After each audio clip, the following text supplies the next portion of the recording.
성도 여러분 평안하십니까? 우리 하나님의 놀라우신 도움의 손길이 늘 여러분 계신 곳에 함께하기를 간절히 기도하고 소망하고 있습니다. 참 세상이 어려운 때 우리는 지금 지나가고 있는 것 같습니다. 여러분들이 늘 평안하시고 우리 주님 안에서 얻는 평안으로 늘 가득 차면 좋겠습니다. 지금 마지막 때라고 얘기를 많이 하고 우리를 마지막 세대라고 그렇게 많이 이야기를 합니다. 그래서 오늘은 우리가 마지막 백성으로서 어떤 마지막의 사명을 가지고 마지막 때를 걷고 있는지를 한번 생각해 보겠습니다. 여러분들 좋아하는 성경이 어떤 성경절들을 좋아하십니까? 저는 많은 성경절들을 좋아하지만 히브리 11장을 특별히 참 좋아하는 편입니다. 왜냐하면 거기에는 믿음의 많은 선배들의 그러한 믿음의 얘기들을 쭉 나열을 하고 있는데 제일 마지막에는 우리에 대한 언급도 거기에 미리 되어 있다는 것입니다. 제일 먼저 히브리 11장을 보통 사람들은 믿음장이다 그렇게 얘기합니다.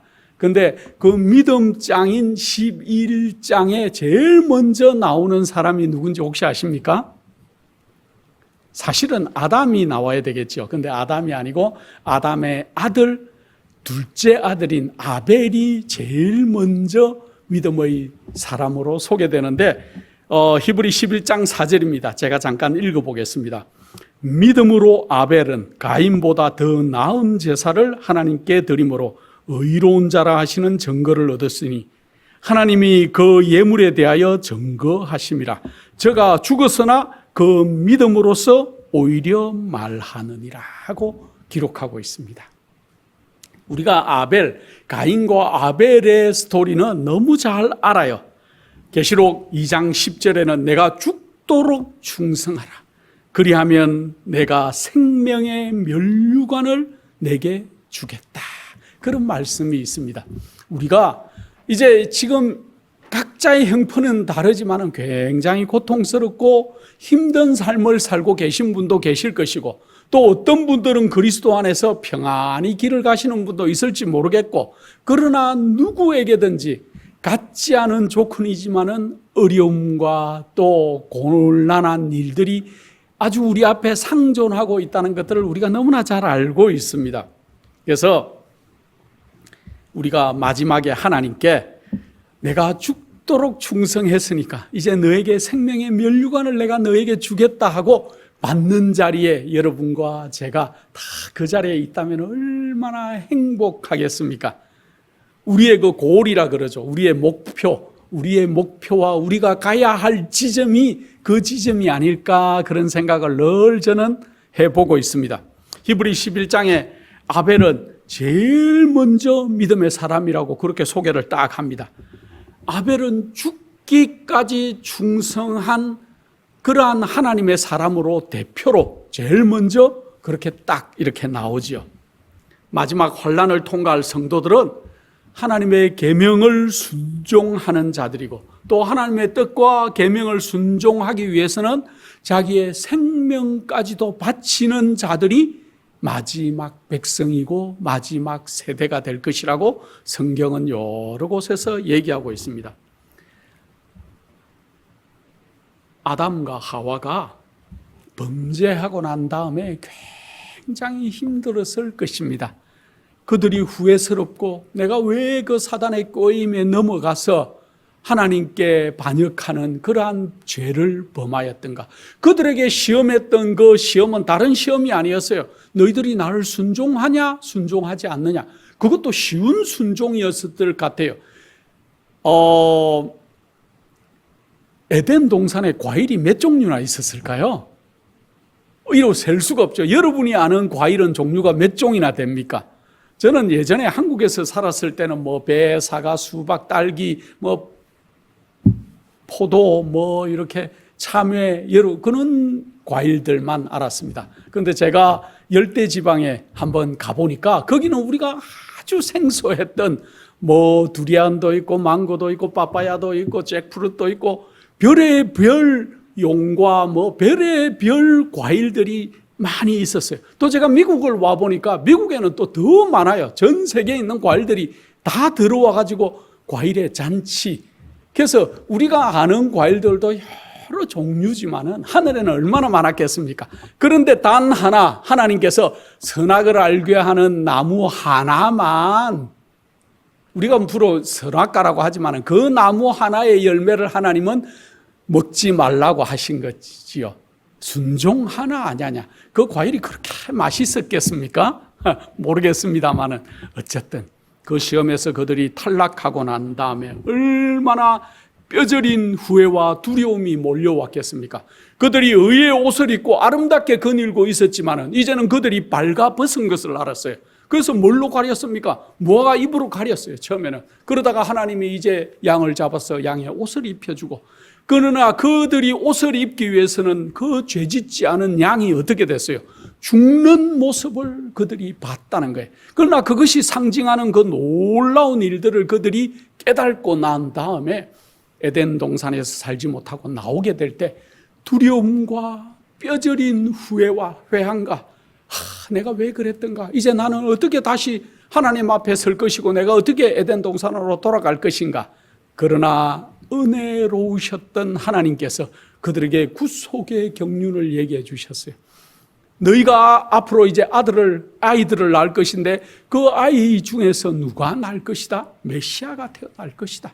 그래서 그 메시아를 통해서 다시 너희들이 회복되고 이 에덴 동산으로 다시 들어와서 살게 될 것이다. 하나님 앞으로 올 수 있을 것이다는 약속을 받고 나왔기 때문에 그들이 두렵고 떨림으로 그들이 에덴 동산을 나왔지만은 그들이 이제 처음 아이를 낳았을 때 어떤 생각을 했을까요?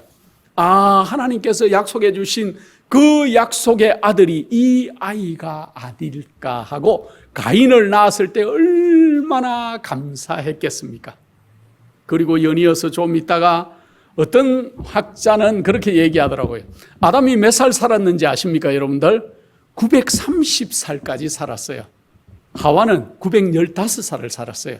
그들이 900년 이상 살면서 하늘에 가면은 무수한 아담의 아들, 딸들을 만나게 될 거예요. 그러나 성경에 언급된 아담의 아들과 딸은 몇 명입니까?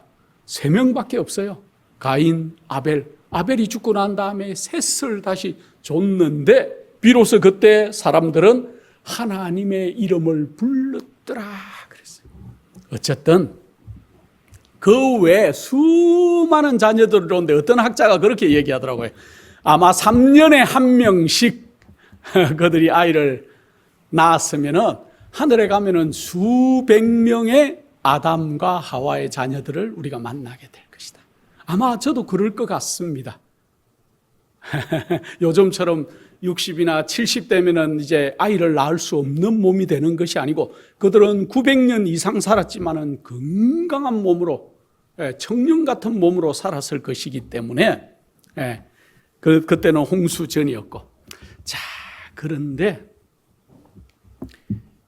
그들이 구세주가 태어날 것이라는 그러한 놀라운 소식을 가지고 가인과 아벨을 낳았을 때 그들의 기쁨이 어땠겠습니까? 이 아이가 하나님께서 말씀하신 그러한 구주가 아닐까, 구세주가 아닐까 하고 늘 생각했을 것입니다. 그런데 아담의 그 두 아들 가인하고 아벨은 품성이, 성격이 완전히 달랐다 그랬죠. 아벨은 굉장히 순종적이고 하나님을 향한 마음이 굉장히 많은 순종적인, 하나님을 이해하는 믿음으로 충만한 그러한 아들이었다 그랬어요. 그런데 첫 번째 아들 가인은 어떤 성격이었다 그랬습니까? 그가 늘 불만을 가지고 있었다 그랬어요. 왜 아버지 어머니가 에덴 동산에서 나오게 되었는지, 또 자기는 왜 이렇게 고생하고 살아야 되는지 늘 불평과 불만이 마음속에서 가득한, 꼭 누구의 성품을 닮은, 사탄의 성품을 닮은 그런 아이가 태어났다는 거죠. 첫 번째 아들이 예수님 같을 것이라고 생각했는데 그 부모님이 첫 번째 아들이 누구를 닮았어요? 성품이 사탄을 닮은 그런 아이가 태어났다는 거죠. 아담이 시험을 받아서 그가 선악과로 시험을 받았던 것과 마찬가지로 이 가인과 아벨도 하나님 앞에서 시험을 받았다 그랬어요. 그런데 어떤 시험? 단순한 시험이었어요. 예수님께서 또 하나님께서 그들에게 먼저 아담의 된 동산에서 나갈 때 뭐라고 약속해 주셨습니까? 이제 양을 손수 하나님께서 잡으시면서 이 양을 잡는 의식을 통해서 메시아를 예표하고 앞으로 너희가 나와 소통하는 그러한 일이 있겠다. 직접 설명해 줬어요. 그 얘기를 가인과 아벨은 자기 아버지를 어머니에게서 너무 많이 들어서 어떤 모양으로 제사를 드려야 될지를 너무 잘 알고 있었어요. 그래서 가인과 아벨에게 하나님께서는 그들에게 어떤 시험을 내리셨다고요? 제사 드리는 방식으로. 그런데 어떻게 하나님은 제사를 드리라 그랬습니까? 그들이 기르던 가축 가운데 초태생, 처음 태어난 흠 없는 어린 양을 잡아서 제단을 쌓고 거기에다 제물로 드리라. 여러분도 쉬운 시험입니까? 어려운 시험입니까? 자기 아버지에게 늘 그 얘기를 들었던 우리는, 만약에 우리가 들었다면 저는 그대로 할 것 같아요. 근데 가인과 아벨은 똑같이 제단은 쌓았어요. 돌로 쌓았겠죠. 그리고 그 위에 나무를 펼쳐놓고 불을 그들이 붙이지는 않았지만 나무를 쌓아놓고 그 위에 아벨은 하나님이 하라는 그대로 뭘 잡았다고요? 처음 난 깨끗한 초태생 양을 잡아서 그 위에 제물로 드렸어요. 그러니까 하늘에서 어떻게 했습니까? 불이 하늘에서 직접 내려와서 꼭 옛날 엘리야가 바알의 선지자들과 이렇게 대결할 때 불이 하늘에서 내려와서 그 제단을, 엘리야의 제단을 사루었던 것과 마찬가지로 하늘에서 불이 내려와서 아벨의 제사를 싹 받으셨다는 증거로 불이 내려와서 다 가지고 올라가셨어요. 자, 그런데 가인은 뭘 드렸다고요? 하나님께서 초태생 양을 잡아서 드리라는 그게 단순한 일인데 가인은 불평불만이 있었습니다. 왜? 내가 왜 하나님 하라는 대로 해야 되느냐? 나의 즐거움, 나의 봉사, 내가 기른 과일들, 예쁘게 기른 이 과일들을 하나님께 드리는 것이 더 좋다고 생각했어요. 자기가 드리는 것이 하나님이 지시한 것보다 더 좋다고 생각하고 자기는 과일을 가지고 제사를 드렸어요. 그런데 아벨의 단을 불이 내려와서 이렇게 쫙 가지고 올라간 거와 마찬가지로 자기도 그렇게 해야 되는데 하늘에서 그렇게 하지 않았다는 거죠. 그래서 사실은 하나님께서 이렇게 하라는 것은 이 제사 제도 속에는 무슨 의미가 있습니까? 피를 흘림으로 앞으로 예수 그리스도께서 이 땅에 오셔서 우리 죄인들을 대신하여 피를 흘려야 이 제사를 받으실 수가 있는 놀라운 구속의 얘기들이 그 안에 있는 것을 그대로 순종하는지 하지 않는지를 시험해 보시는 것인데, 가인은 자기의 노력, 자기가 예쁘게 키운 과일들을 하나님께 드림으로 하나님이 그 제사를 받으시지 않았다는 거예요. 그럴 때 어떻게 했다 그랬습니까? 아벨이 안타까워서, 형님 제발 하나님께서 하시는 대로 이제라도 다시 양을 잡아서 하나님의 방법대로 제사를 드리는 것이 좋겠습니다 하고 계속 옆에서 아벨이 얘기했어요.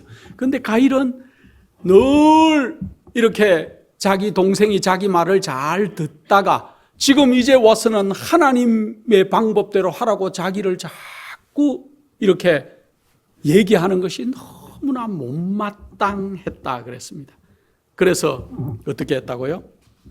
하나님께서 그에 받지 않은 그러한 모든 것도 불만이었고, 자기의 동생이 자기의 말을 듣지 않고 자꾸 하나님의 원칙대로 하라고 권고하는 것도, 그리고 아벨의 제사만 받으셨다는 것도 그가 마음이 너무 상해서 결국은 어떻게 했다고요? 자기의 동생을 죽였어요. 가인에게도 기회가 동일하게 있었습니까? 동일하게 있었습니다. 제단은 똑같이 쌓았어요. 아벨도 제단을 쌓았고 가인도 제단을 쌓았어요. 다 했는데 끝에 마지막에 하나님께서 하라는 방법대로 한 아벨의 제사만 하나님께서 받으셨다는 것이 중요한 것이죠. 그래서 사실은 동일한 기회가 있고 동일하게 자기 아버지에게 교육받았고 그리고 하나님을 올바르게 섬길 수 있는 기회들이 있었지만은 아벨은 그렇게 하지 않았고 자기의 동생을 죽이는 그러한 결과를 가지고 왔다. 사실은 디모데후서 3장 12절에 무릇 그리스도 예수 안에서 경건하게 살고자 하는 자는 핍박을 받으리라. 사실은 아벨이 죽을 필요가 없었죠. 아벨이 무슨 잘못을 했습니까? 아무 잘못을 한 게 없어요.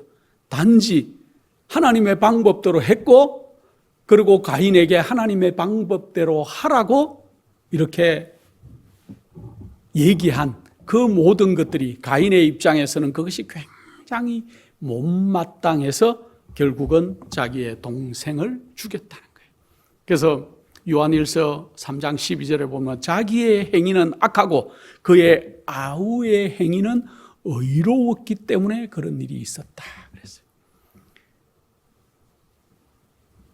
아벨의 순종과 확고부도한 신앙생활이 가인에게 끊임없는 견책이 되었다 그랬습니다. 여러분들 어떨 때 그럴 때가 있습니까? 여러분들은 열심히 잘 안 하는 것 같은데 어떤 사람이 옆에서 열심히 하면은 그게 질투라고 부럽고 그럴 때가 있습니까? 저도 살면서 그런 경우를 겪어봤습니다. 특별히 군대 가서 제가 열심히 뭘 하니까 어떤 사람이 저에게 질투를 해가지고 제가 다 해놓고 났는데 다시 이제 간부들이 올 때는 자기가 만져서 자기가 했다고 얘기하는 사람을 저는 만나보기도 했습니다. 굉장히 그런 사람이 세상에 있어요. 신앙을 할 때도 마찬가지.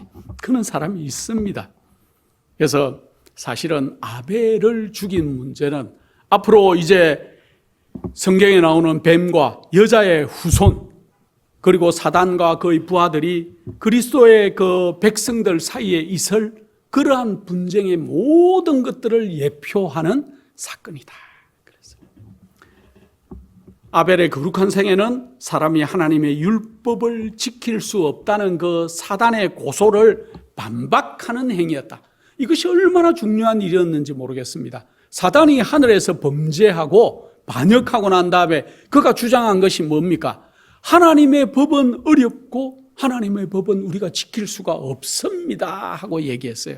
그런데 처음 태어난 가인은 사단이 얘기하는 것처럼 반발하고 하나님의 법을 지키지 않았지만 두 번째 태어났던 아벨은 하나님의 뜻대로 순종하고 하나님의 모든 지시를 고지 곧대로 행하는 그러한 사람이었고 그 사람이었기 때문에 가인이 그를 살해하는 일까지 있었다. 그런데 그 일은 결국은 사단이 주장하던 하나님의 법은 지킬 수가 없습니다 하던 것을 아벨이 지켰다는 거예요.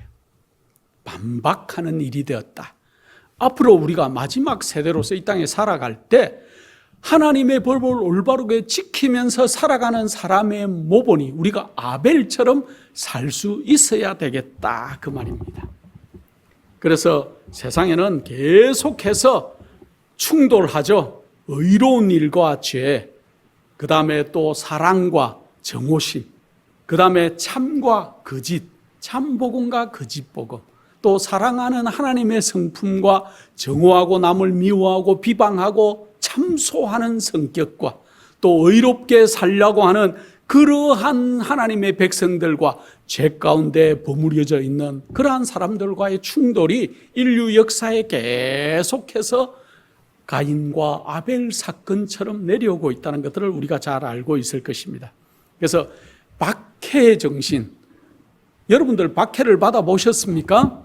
신앙을 한다고 박해를 받아보셨습니까? 아니면은 뭐 어떤 일을 하다가 박해를 받아본 경험이 있습니까? 사실은 잘 없겠죠.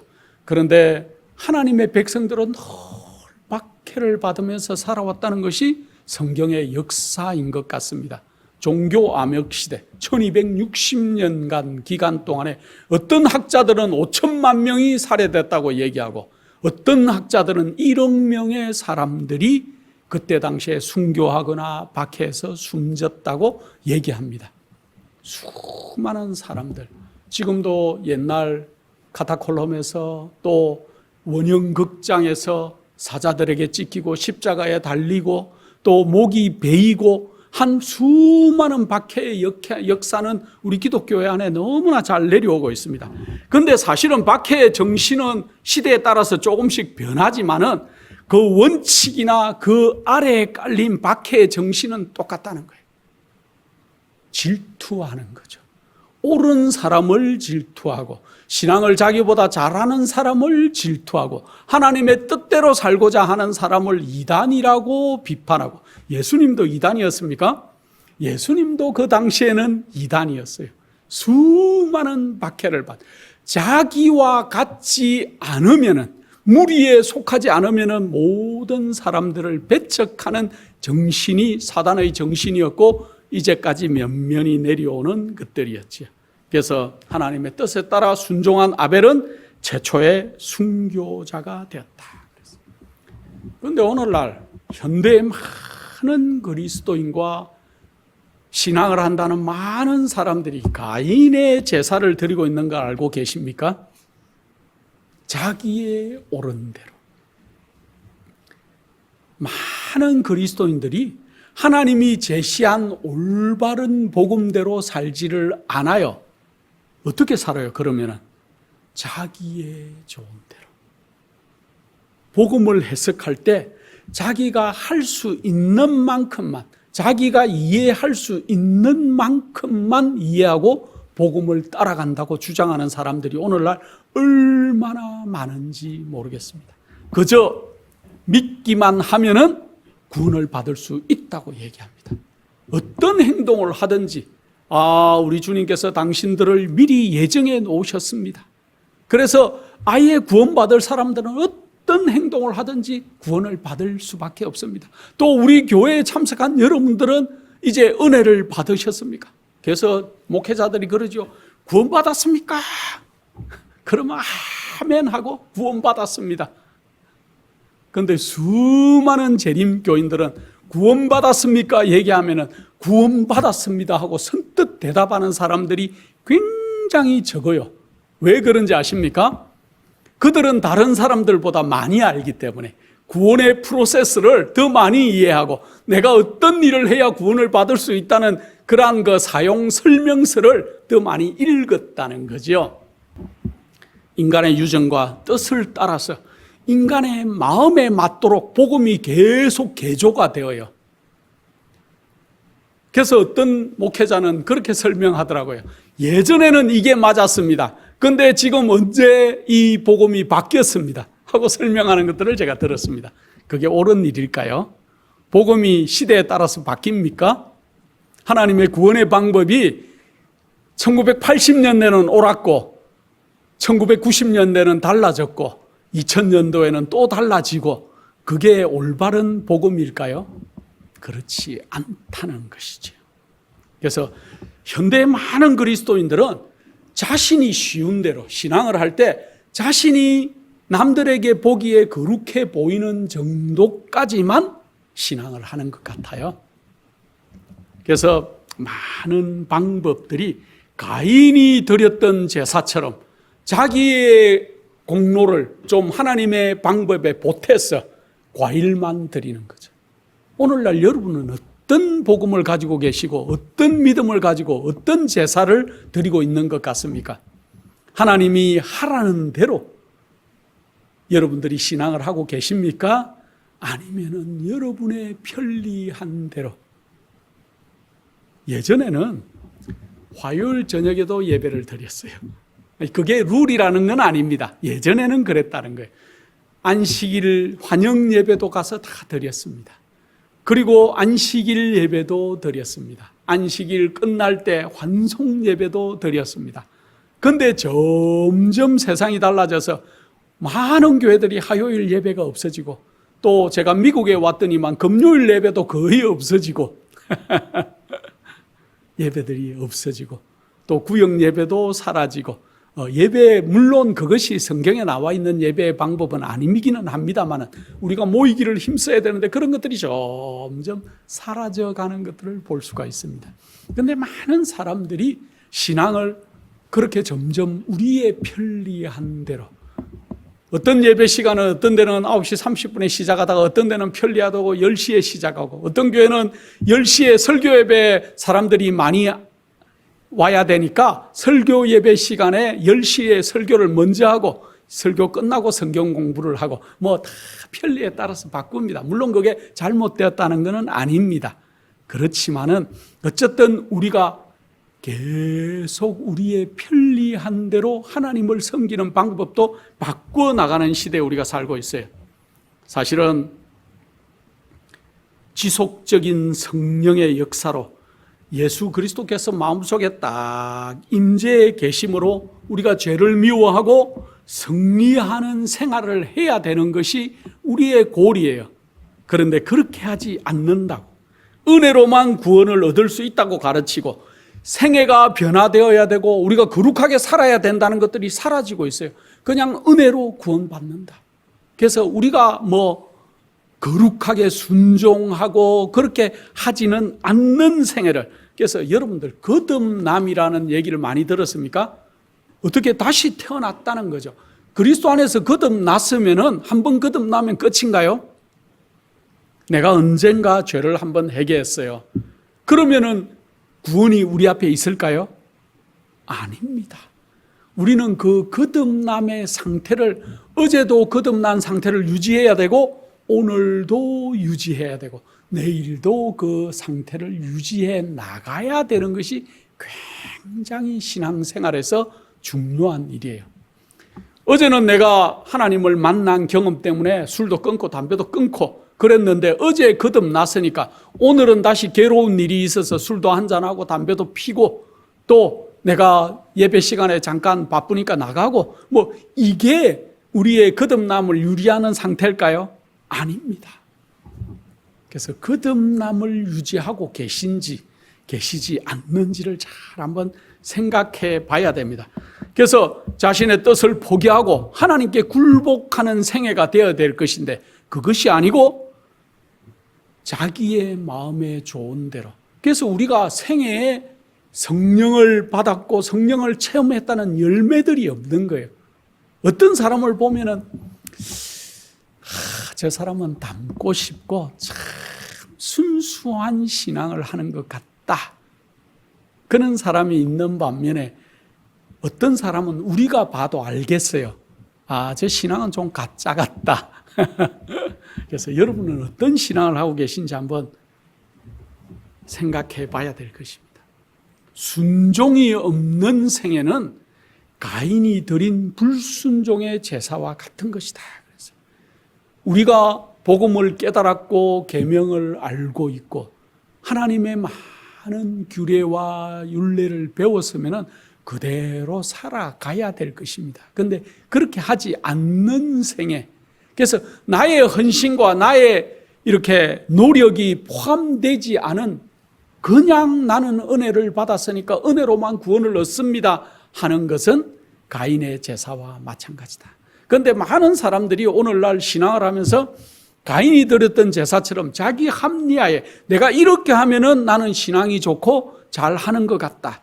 그 대표적인 것들이 몇 가지가 있습니다. 새벽 기도에 열심히 참석하는 것. 물론 새벽 기도에 가는 건 너무나 좋은 일이고 저도 한국에 있을 때 새벽 기도회를 열심히 다녔고 특별히 뭐 학력고사를 치기 전에 또 국가고시를 치기 전에는 꼭 교회 가서 기도하고 새벽에 가서 기도하고 했던 그러한 경험을 가지고 있습니다. 저도. 그런데 어쨌든 새벽 기도를 하나님 만나기 위해서 가는 것도 있겠지만 많은 사람들이 습관적으로 구복신앙처럼, 그 다음에 또 어떤 사람들은 선교 헌금을 많이 지원하는 것으로 자기의 신앙이 다 되었다고 생각하는 분도 계시지요. 또 어떤 사람들은 교회를 세우는 일, 내가 이 교회도 세웠고 저 교회도 세웠고 또 아프리카의 어떤 교회도 내가 헌금했고 지원했고 그것이 나의 신앙이 된 것처럼 그렇게 말하는 사람들. 또 거짓 성령의 흥분 속에서 신앙하는 사람들, 방언을 한다든지 아니면 자기가 정말 성령을 체험한 사람처럼 늘 흥분 상태 가운데 있는 신앙을 하는 많은 사람들도 있어요. 그리고 남들을 도와주고 봉사하고 하는 것이 꼭 자기가 신앙을 잘하는 모습같이 그렇게 포장하는 많은 가인의 제사 같은 제사를 오늘날 많은 사람들이 드리고 있다는 거예요. 그리고 또 한 가지, 신앙생활을 하는데 교회를 나가지 않으면 하나님께서 나에게 어떤 형벌을 내리지 않을까. 어떤 목사님은 그랬다지요. 11금을 자꾸 안 내면 하나님이 치십니다. 제가 옛날에 그 얘기 듣고 참 충격을 받았습니다. 하나님은 그런 분이 아니에요. 그런데 많은 사람들이 두려움으로 하나님을 섬겨요. 내가 이렇게 하지 않으면, 내가 잘못하면 지옥불에 떨어지지 않을까. 그래서 신앙을 두려움으로 하는 많은 사람들이 이 땅에는 존재합니다. 두려워하는 동기로 신앙을 하는 것들은 아무 소용이 없다 그랬어요. 그래서 여러분은 어떻습니까? 혹 이번 달에 11조를 안 드려서 내가 사업이 잘 안 되나? 또 내가 지난번에 사경에 빠졌는데 내가 그래서 뭐가 잘 안 되나? 또 내가 어떤 교회 활동에 열심히 안 했더니만은 자동차 접촉 사고가 났나? 이런 많은 생각들이 사단이 넣어주는 생각이고 두려움으로 하나님을 섬기게 만드는 일들 가운데 하나라는 겁니다. 하나님은 그런 분이 아니에요. 그래서 이걸 많은 생각들을 심층적으로 분석해 보면 자기의 노력을 가지고 구원을 얻을 수 있다는 생각이 그 밑에 깔려 있는데, 그 모든 것들이 가인이 드렸던 자기의 노력과 자기의 좋은 것으로 하나님께 제사를 드렸던 가인처럼 그렇게 한다는 거예요. 그러나 아벨은 그렇게 하지 않았다 그랬죠. 아벨은 참된 복음의 능력을 체험하고 하나님께서 어떻게 우리를 다시 구원하러 오실 것인지, 예수 그리스도의 피가 우리에게 얼마나 효용이 있는지, 나의 순종이, 하나님이 하라는 대로 하는 이 순종이 결국은 나를 깨끗하게 하나님 앞에 드리는 것이라는 것들을 몸소 체험하고 모든 일에 하나님께 감사하는 마음으로 아벨이 제사를 드렸다는 거예요. 그리고 아벨은 이해했다는 거예요. 예수 그리스도의 피가 우리에게 모든 것에 효용이 있고 앞으로 이제 오셔서 십자가에 달리실 예수 그리스도만이 우리를 구원하실 능력이 된다는 것을 아벨은 알고 있었어요. 그래서 아벨은 제사를 드릴 때 그 모든 의미를 함축해서 하나님이 하라는 대로 순종하고 초태생 양을 잡아서 제사를 드렸다는 거예요. 오늘날 많은 그리스도인들이 아벨을 기억할 필요가 있어요.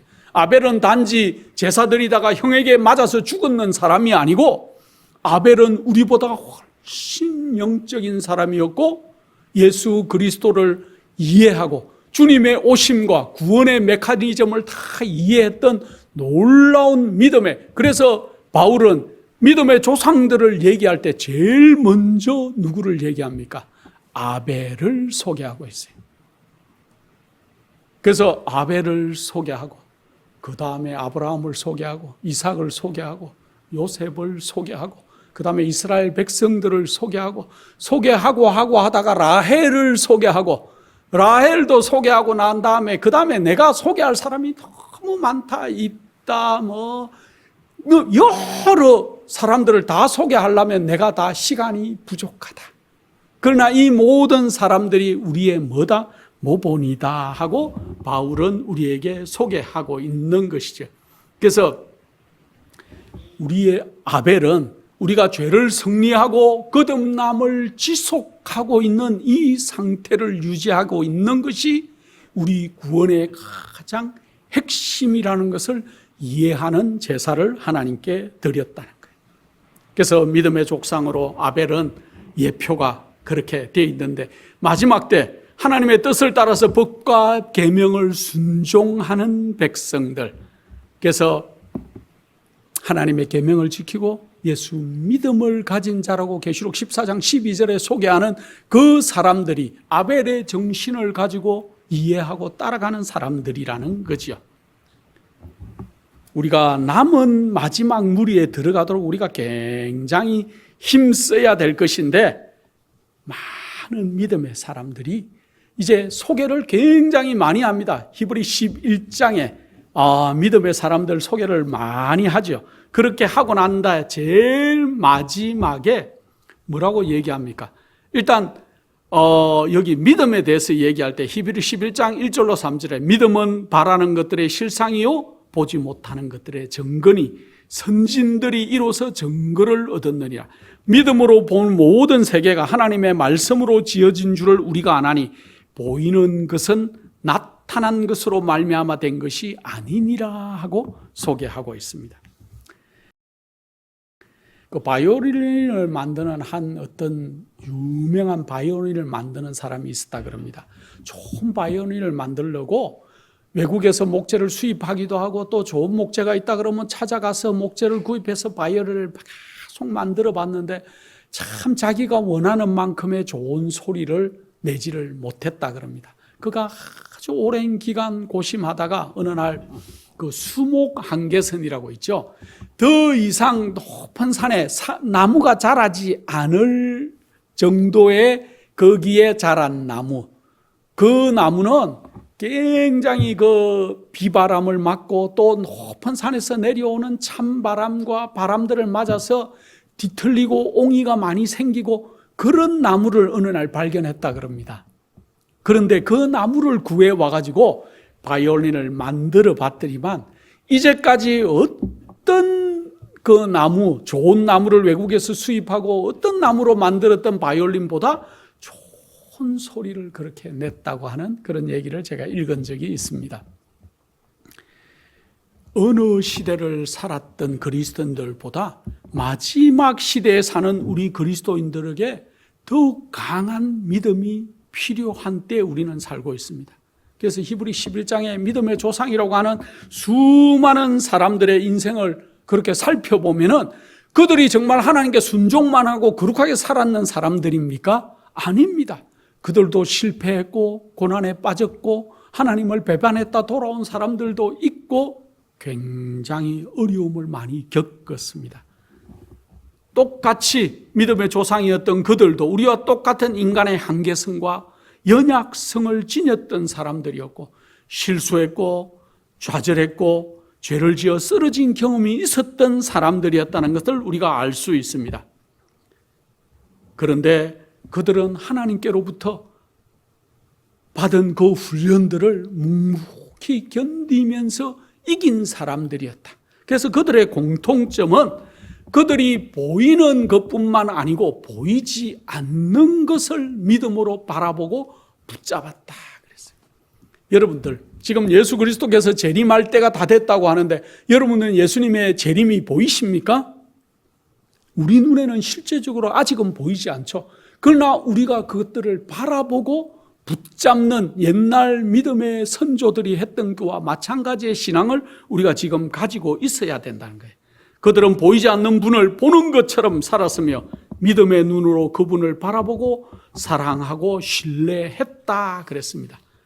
그런데 문제는 생애의 고비마다 우리에게도 어려움과 고난들과 좌절과 어려움들이 우리 앞에 계속 있어요. 그럴 때 우리도 어떻게 해야 될까요?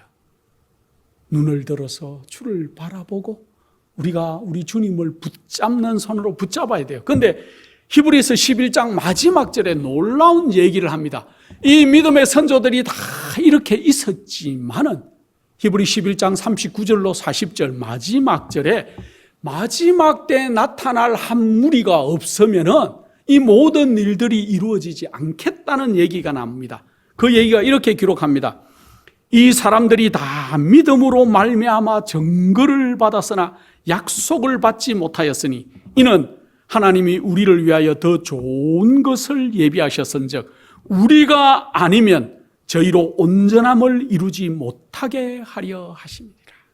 바울은 11장의 믿음의 노독들에 대한 많은 것들을 기록하고 그들의 좋은 점, 그들의 훌륭한 점을 기록했지만은 마지막에 나타날 마지막 백성, 죄를 승리할 마지막 사람들이 이 땅에 나타나야 이 모든 것들이 온전히 이루어지겠다고 얘기하고 있습니다.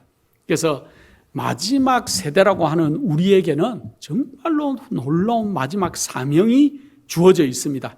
그것은 믿음으로 마지막 때 하나님의 정인으로 서야 된다는 거예요. 마치 누구처럼 아벨이 사단이 고소한 고소를 하나님의 법은 지킬 수 없고 하나님의 뜻대로 이 땅에 살 수 없습니다 할 때 아벨이 아닙니다, 제가 그렇게 할 수 있습니다 하고 하나님께 순종의 제사를 드렸던 것과 마찬가지로 마지막 때 온 하늘과 우주가 이 죄로 범벅이 된 이 지구를 바라보고 있을 때 이 땅의 마지막에 죄 없이 의롭게 살면서 하나님의 뜻을 따라서 사는 믿음의 백성들이 이 땅에 생겨나야 하늘 법정에서 우리가 정인으로 설 수 있다는 거예요. 그 자리에 다 서면 얼마나 좋겠습니까? 수목 한계선에 뒤틀리고 고난을 많이 받은 그 나무가 가장 좋은 바이올린 소리를 내는 것과 마찬가지로 여러분들 보통 석탄이 섭씨 550도면 엄청 뜨끈뜨끈하죠. 550도의 열을 견디고 1평방인치당 750톤의 압력을, 이건 상상이 안 되는 압력이죠. 그 압력을 받으면은 보통의 석탄이 뭐가 되는지 아십니까? 다이아몬드가 돼요. 세상에서 가장 강도가 강하다는 다이아몬드는 이렇게 압력과 고난과 뜨거움과 고통, 프레셔를 겪고 나면 다이아몬드가 된다고 그럽니다. 고통스러운 이 세상에서 여러분들 모진 시련과 어려움 가운데 통과하고 계시겠지만은 우리를 마치 히브리 11장에 나오는 믿음의 용사처럼 꼴지워 줄 하나님을 바라보고 붙잡는 손을 가지고 이 땅에서 살아야 될 것입니다.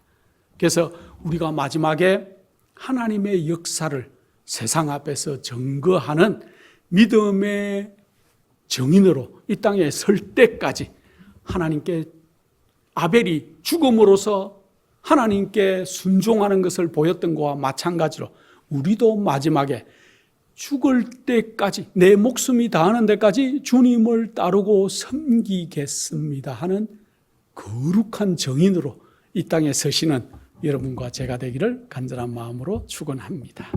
기도하겠습니다. 거룩하신 아버지 하나님, 히브리 11장에 나오는 믿음의 노독철처럼 우리도 주님을 따르기를 원하오니 우리에게 강함을 주시고 순종의 믿음들을 주셔서 아버지 하나님, 지금 이제 고난과 어려움과 참으로 우리가 상상할 수 없는 환난이 우리에게 닥치겠지만은 우리가 아벨과 같은 순종의 믿음을 가질 수 있도록 도와주셔서 우리가 마지막 미구의 하늘의 정인으로 설 수 있도록 우리를 단련하시고 인도하여 주시옵소서. 우리가 죄와 상관없는 자로 이 땅에 살아가기를 원하옵니다. 우리를 인도하여 주시옵기를 사랑이 많으신 예수 그리스도 이름으로 기도드립니다.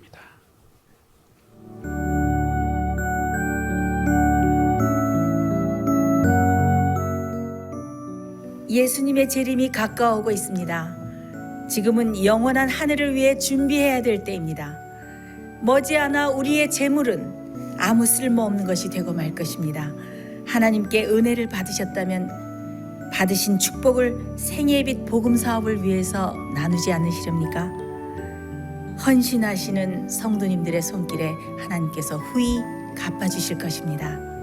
후원해 주시는 모든 성도님들께 감사드립니다.